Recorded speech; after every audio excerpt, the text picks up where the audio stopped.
नमस्कार साथियों, GLC IAS के इस ऑनलाइन मंच में मैं आप सभी का हार्दिक स्वागत अभिनंदन करती हूं। और जैसा कि हम एमपीपीएससी प्रीलिम्स के यूनिट 3 की एमपी ज्योग्राफी को कवर कर रहे थे, तो उसमें आज हम लोग पढ़ने वाले हैं मध्य प्रदेश के पर्वत। तो देखिए, पर्वत तो वैसे भी भारत में खूब सारे पर्वत हैं, है ना। सबसे पर्वत का नाम सुनते ही हमारे मुंह पे हिमालय का नाम आता है, ठीक है। ऐसे अगर हम मध्य प्रदेश की बात करें तो मध्य प्रदेश में मुख्य रूप से दो ही पर्वत आते हैं। पहला है उसमें सतपुड़ा और दूसरा है विंध्याचल पर्वत। और आप भी अगर एमपी में किसी न किसी, जहाँ से भी आप डिस्ट्रिक्ट से बिलोंग करते हो, वहाँ भी आपको छोटी मोटी पहाड़ी वगैरह देखने को मिल ही जाती होगी, है ना। तो वो इनके ही हिस्से हैं। तो मुख्य रूप से हमें दो ही पर्वत के बारे में पढ़ना है। पहला हम सतपुड़ा पर्वत के बारे में पढ़ेंगे और दूसरा पढ़ेंगे हम विंध्याचल पर्वत के बारे में। तो शुरू करते हैं सतपुड़ा पर्वत से। ये देखो सतपुड़ा पर्वत। अब इसको अगर आप मैप में देखो तो ये कुछ इस जगह दिखेगा आपको। ये हमारा मध्य प्रदेश है और मध्य प्रदेश का जो दक्षिणी हिस्सा है, जैसे कि ये दक्षिणी हिस्सा है हमारा एमपी का, तो इस दक्षिणी हिस्से में मिलेगी आपको पूरी सतपुड़ा मैकाल श्रेणी या सतपुड़ा पर्वत इसे हम कह सकते हैं। या इस मैप में आप थोड़ा और क्लियरली देख सकते हो कि नीचे से ये दक्षिणी मध्य प्रदेश में जाते हुए थोड़ा सा यहाँ पर इस तरह से मुड़ जाती है। इसे हम मैकाल श्रेणी भी कहते हैं और पूरी का नाम देखें तो पूरी है ये सतपुड़ा मैकाल श्रेणी, है ना। तो ये इस जगह लोकेट करता है सतपुड़ा पर्वत। अब इसको हमने अलग अलग भागों में बांट दिया है। अलग अलग भाग, जैसे कि 3 भागों में हमने मुख्य रूप से सतपुड़ा पर्वत को बांटा है। अब वो कौन से हैं? तो वो है पश्चिमी सतपुड़ा, ठीक है, पश्चिमी सतपुड़ा। उसके बाद आता है मध्य सतपुड़ा और एक आता है पूर्वी सतपुड़ा, है ना। जैसे कि ये सतपुड़ा पर्वत, ये हम बना लेते हैं एमपी का मैप। ये एमपी, ये सतपुड़ा। तो इधर वाला हिस्सा, इसको हमने बोल दिया पश्चिमी सतपुड़ा। बीच वाले हिस्से को हमने नाम दे दिया मध्य सतपुड़ा और जो सबसे साइड वाला है उसको नाम दे दिया हमने पूर्वी सतपुड़ा। अब पश्चिमी सतपुड़ा यानी कि ये वाला, इसके अंतर्गत कौन सी पहाड़ी आती है? तो राजपीपला की पहाड़ी इसमें आती है। मतलब अब ये पूरा पर्वत है, इस पर्वत के अंदर छोटे छोटे इसके हिस्से होंगे जिन्हें पहाड़ी कहते हैं। स्थानीय भाषा में अलग अलग नाम होते हैं उन सभी के। तो स्थानीय भाषा में हम देखें तो जो राजपीपला की पहाड़ी है वो कौन से हिस्से में आती है? तो वो आती है पश्चिमी सतपुड़ा में। फिर मध्य सतपुड़ा की बात कहें तो इसमें आती है महादेव पहाड़ी। कौन सी? महादेव पहाड़ी और ग्वाली घाट। महादेव पहाड़ी और ग्वाली घाट ये कौन से हिस्से में आती है? ये मध्य सतपुड़ा में आती है, यानी ये बीच वाला हिस्सा। इसके बाद आता है पूर्वी सतपुड़ा। तो पूर्वी सतपुड़ा के अंतर्गत आती है मैकाल श्रृंखला या मैकाल श्रेणी, ठीक है। तो तीनों चीजें क्लियर हुई। पश्चिमी सतपुड़ा में राजपीपला की पहाड़ी आएगी, मध्य में आपके महादेव और ग्वाली घाट और पूर्वी में आएगी आपकी मैकाल श्रेणी। अब सतपुड़ा से जो हमारे और भी प्रश्न बनते हैं वो ये हैं कि भोपाल में आपने बहुत सारे नाम सुने होंगे कि Arera hills, Shyamla hills, CM भवन जो है इस हिल्स पर है, अरेरा हिल्स पर ये है, श्यामला हिल्स पर ये है। तो वो सारे हिल्स जो हैं उनको ऐसे ही हिल्स नहीं कहते, वो पहाड़ियां हैं। तो किस पर्वत के हिस्से हैं? तो वो सतपुड़ा पर्वत के ही हिस्से हैं। अब सतपुड़ा में भी कौन सा पर्वत है? महादेव पहाड़ी, यानी कि जो मध्य सतपुड़ा के अंदर महादेव पहाड़ी जो आता है इसके हिस्से हैं Shyamla hills, Neori hills, Idgah hills, Arera hills, Katara hills. तो ये जितने भी हिल्स हैं ये मिलते हैं हमको भोपाल में। और ये सभी किसके हिस्से हैं? तो ये सभी हैं महादेव पहाड़ी के हिस्से। ये ध्यान रखना है क्योंकि लास्ट टाइम तो नहीं, जैसे कि 2020 प्रीलिम्स में पूछा गया था कि भोपाल जो है कौन सी पर्वत श्रृंखला पर स्थित है। सतपुड़ा, विंध्याचल, ऐसे ऑप्शन उसमें थे, मैकाल वगैरह बहुत सारे। तो सभी लोगों को कंफ्यूजन 2 में ही था, या तो विंध्याचल में होगा या सतपुड़ा में होगा।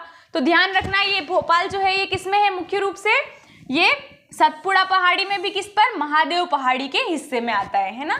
तो ये सारी हिल्स के नाम आपको याद रखने हैं। थोड़ा और इसको डिटेल में अगर आप देखो पर्वत को तो यहाँ देख लीजिए, ये दक्षिणी मध्य प्रदेश में देखिए कि बुरहानपुर तक का जो हिस्सा है, यानी कि ये एमपी, ये इस जगह लगभग बुरहानपुर आता है। तो यहाँ से लेकर बुरहानपुर तक का जो हिस्सा है उसे हम राजपीपला की पहाड़ी कहेंगे। फिर बुरहानपुर से बैतूल तक, बुरहानपुर से बैतूल तक का जो हिस्सा है उसे हम ग्वाली घाट कहते हैं। बैतूल से छिंदवाड़ा के बीच में आती है महादेव श्रेणी और छिंदवाड़ा से अमरकंटक के बीच में आती है मैकाल श्रेणी। ठीक है, और जो कालीभीत की पहाड़ियां है वो कहाँ पर है? तो कालीभीत की पहाड़ियां बैतूल में है और ये भी सतपुड़ा पर्वत श्रृंखला का ही हिस्सा है। ध्यान रखना है, कालीभीत की पहाड़ियां कहाँ आती है? ये आती है बैतूल में और ये सतपुड़ा पहाड़ का पर्वत का हिस्सा है। और सतपुड़ा में भी कौन से पर्वत का हिस्सा है? तो ये आ जाएगा आपके महादेव पर्वत का। ठीक है, अब ये देख लीजिए सतपुड़ा पर्वत के अन्य स्थानीय नाम, मतलब कि सतपुड़ा के हमने जो मुख्य चीजें थी वो तो हमने देख ली, लेकिन और भी कुछ छोटी छोटी पहाड़ियां हैं जहां पर स्थानीय नामों से इन्हें जाना जाता है, तो उनके नाम देख लेते हैं। तो उसमें आपको ध्यान रखना है अखरानी पहाड़ी, बीजागढ़ पहाड़ी, बड़वानी पहाड़ी और मथवार श्रेणी। तो ये चारों नाम ध्यान रखने हैं, मथवार, बड़वानी, बीजागढ़ और अखरानी। ये सभी जो पहाड़ियां हैं ये किसका हिस्सा है? ये भी सतपुड़ा पर्वत का ही हिस्सा है। इसके अलावा ये मैप आपको पूरी तरह से ध्यान रखना है, इसमें जितने भी श्रेणियों के नाम दिए गए हैं जैसे कि हम पढ़ लेते हैं। सबसे पहला दिया है सिगार। तो सिगार को लेकर हमने क्या पढ़ा है कि मालवा के पठार की सबसे ऊंची चोटी कौन सी है? तो वो है सिगार चोटी, जो कि किसका हिस्सा है? जो कि आपके सतपुड़ा पर्वत का हिस्सा है। उसके बाद हम देखें तो ये बड़वानी, बीजागढ़ की पहाड़ियाँ, अखरानी की पहाड़ियाँ, असीरगढ़ की पहाड़ियाँ, छजारी, ग्वालीगढ़ और धूपगढ़ महादेव, मैकल श्रेणी, तो ये सभी जो है ये सभी किसके हिस्से हैं? ये आपके सतपुड़ा पर्वत श्रेणी के ही हिस्से हैं। पूरी तरह से ध्यान रखिएगा, सिगार, जानापाव और छजारी, ये जो तीनों है सिगार, जानापाव, छजारी, ये तीनों मालवा के पठार की चोटियां हैं और तीनों किसका हिस्सा है? सतपुड़ा पर्वत का हिस्सा है। अब ये किस प्रकार का पर्वत है सतपुड़ा? तो ये है ब्लॉक पर्वत। पर्वत आपने सुने ही होंगे, जैसे कि हम जब फिजिकल ज्योग्राफी पढ़ते हैं तो उसमें हम देखते हैं कि पर्वतों के प्रकार बनावट के या रचना के आधार पर, तो उसमें देखते हैं कि सबसे पहला वलित पर्वत, वलित पर्वत के बाद हम पढ़ते हैं ब्लॉक पर्वत, ब्लॉक पर्वत के बाद अवशिष्ट पर्वत, ऐसे बहुत सारे हम पर्वतों के प्रकार पढ़ते हैं। तो सतपुड़ा पर्वत उनमें से किस प्रकार का है? ये है ब्लॉक पर्वत। अब ब्लॉक पर्वत का निर्माण कैसे होता है थोड़ा सा शॉर्ट में आपको बता देती हूँ एक बार। जैसे कि ये पूरा पर्वत का हिस्सा है, ये पूरा एक जमीन का टुकड़ा है। इस जमीन के टुकड़े में क्या है, कभी भी आंतरिक हलचलें होती है, आंतरिक बल लगते हैं, उस वजह से क्या होता है कि मान लो कभी भी कोई जैसे कि भूकंप आ गया या ऐसा कोई भी फोर्स लगा, इंटरनल फोर्स, तो उसकी वजह से कोई भी एक टुकड़ा है वो नीचे खिसक गया, ये जमीन का टुकड़ा नीचे खिसक गया, कुछ टुकड़े ऊपर रह गए, वहां पहाड़ बन जाते हैं, तो वही होते हैं आपके एक प्रकार से ब्लॉक पर्वत, है ना। अब यहाँ देखिए सतपुड़ा का पूर्वी भाग सबसे ऊंचा व चौड़ा है। तो सतपुड़ा बहुत लंबा सतपुड़ा है, यहाँ से लेकर ये पूरा इतना फैला हुआ है सतपुड़ा। तो इसका कौन सा हिस्सा जो है सबसे ऊंचा है? तो ये जो पूर्वी हिस्सा है ना, ये सबसे ऊंचा हिस्सा है और सबसे चौड़ा भी यही है। यानी कि ये किस तरह से बनता है, ये ऐसे शुरू होता है, ये तो ऐसे हो जाता है इस तरह से।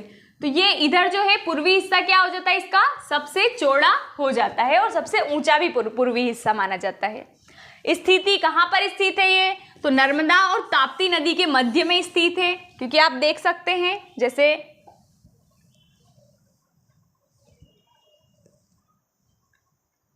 जैसे कि ये मैप देखिए, है ना, कुछ इस जगह से नर्मदा नदी का उद्गम होता है, तो नर्मदा नदी इस तरह से बहती हुई इधर आ जाती है, और ताप्ती नदी का उद्गम भी यहीं कहीं से बैतूल से होता है, तो ताप्ती नदी ऐसे बहती है।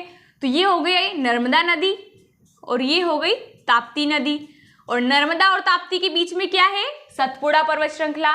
तो स्थिति क्या हो जाएगी इसकी, नर्मदा नदी और ताप्ती नदी के मध्य में। इसके बाद निर्माण, तो दक्कन ट्रेप और गोंडवाना शैल समूह से इसका निर्माण माना जाता है। मध्य प्रदेश का सर्वोच्च शिखर कौन सा है? तो पर्वत श्रृंखला। देखो पर्वत श्रृंखला और शिखर में क्या अंतर है, थोड़ा सा इस पर गौर करते हैं। ये देखो ऐसे हम पर्वत बनाते हैं, तो ये तो क्या हुआ पर्वत, ऐसे हमने बहुत सारे पर्वत बना दिए ये, ठीक है। तो ये बहुत सारे पर्वत को क्या बोलेंगे हम, पर्वत श्रृंखला, क्योंकि ये पर्वतों का समूह है। तो जब बहुत सारे पर्वत, जैसे कि एक है तो पर्वत है, अब इन पर्वतों का समूह हमने बना दिया तो ये हो गई पर्वत श्रृंखला। अब सभी पर्वत के ऊपर ऐसे, ये बिल्कुल हम बना रहे बिल्कुल ऐसे ही थोड़ी ना होते, ऐसे उबड़ खाबड़ होते, कुछ इस तरह से होते हैं, कोई ऐसा हो गया, कोई ऐसा ऐसा ऐसा। तो सबसे ऊंचा ये दिख रहा, तो ये हो गया सबसे ऊंचा पर्वत शिखर। तो ये क्या है, सबसे ऊंचा पर्वत शिखर हो गया। तो पर्वत, पर्वत श्रृंखला और पर्वत शिखर तीनों में अंतर है। पर्वत क्या हो गया, सिर्फ एक पर्वत, पर्वतों का समूह हो गया पर्वत श्रृंखला, और इन पर्वत के भी जो सबसे ऊंचाई पर जो स्थित है वो हो गया इसका पर्वत शिखर। तो सतपुड़ा का जो सबसे ऊंचा पर्वत शिखर है वो कौन सा है, धूपगढ़, है ना। जो सतपुड़ा पर्वत श्रृंखला है पूरी, इसका सबसे ऊंचा पर्वत शिखर जो है उसका नाम क्या है, उसका नाम है धूपगढ़। और यही हमारे मध्य प्रदेश का भी सबसे ऊंचा पर्वत शिखर माना जाता है। और इसकी ऊंचाई कितनी है, ऊंचाई आपको याद रखनी है, ऊंचाई है इसकी 1350 मीटर। ठीक है, मध्य प्रदेश का सबसे ऊंचा पर्वत शिखर धूपगढ़, जो किस पर्वत श्रृंखला का हिस्सा है, सतपुड़ा का हिस्सा है। और सतपुड़ा में भी पूछ ले कि कौन सा, तो मध्य सतपुड़ा, और मध्य सतपुड़ा में भी महादेव पर्वत का हिस्सा धूपगढ़ है। और ये क्वेश्चन MPPSC में पुराने पेपर्स आप देखोगे तो ये आपको मिलेगा, पुराने पेपर में पूछा गया है कि जो धूपगढ़ है वो किस पर्वत का हिस्सा है। अब उन्होंने सतपुड़ा नहीं दिया, उन्होंने लिखा कि मध्य सतपुड़ा, पश्चिमी सतपुड़ा, महादेव, मेकाल, ऐसे प्रश्न पूछे। तो ध्यान रखना है ये सतपुड़ा में भी महादेव श्रेणी का हिस्सा माना जाता है। अब MP का दूसरा बड़ा पर्वत शिखर कौन सा है, तो वो है चोरागढ़। और चोरागढ़ की ऊंचाई कितनी है, 1326 मीटर। और ये भी कहाँ पर है, ये भी अपने महादेव श्रेणी पर ही स्थित है। तो MP का दूसरा सबसे ऊंचा पर्वत शिखर है चोरागढ़, जो भी कहाँ पर है, महादेव श्रृंखला है, सतपुड़ा पर्वत श्रृंखला पर ही स्थित है। इसके बाद नामकरण, तो सतपुड़ा पर्वत का नाम सतपुड़ा ही क्यों रखा, तो 7 पर्वतों की सामूहिक श्रृंखला होने के कारण इसे सतपुड़ा पर्वत श्रृंखला कहा जाता है। इसकी लंबाई, खैर ये जो डेटा है इस पर आप ये एकदम पूरा हम एग्जैक्ट तो नहीं बोल सकते, लेकिन लगभग जो किताबों में ऊंचाई लंबाई मिलती है वो यही है 11-20 किलोमीटर। इसके बाद देखें, असीरगढ़, बीजागढ़ व नर्मदा नदी के मध्य निमाड़ का मैदान स्थित है। मतलब असीरगढ़, बीजागढ़ ये हमारे लगभग जो पश्चिमी सतपुड़ा है उसके हिस्से हैं, और वहीं पर आता है आपका निमाड़ का मैदान। तो ये हुआ सतपुड़ा पर्वत जो हमने देखा यहाँ पर। इससे बाहर मुझे नहीं लगता है कुछ जाएगा, क्योंकि पूरा सतपुड़ा पर्वत जो भी पुराने पूछे गए प्रश्न है या पूछने की संभावना है या सतपुड़ा पर्वत से संबंधित जो भी तथ्य थे हमने सब यहाँ डिस्कस कर लिए हैं।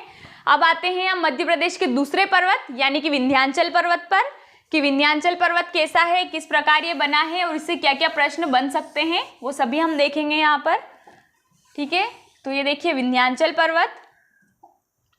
अब इसकी लोकेशन कहाँ है विंध्याचल की, पहले मैप देख लीजिए।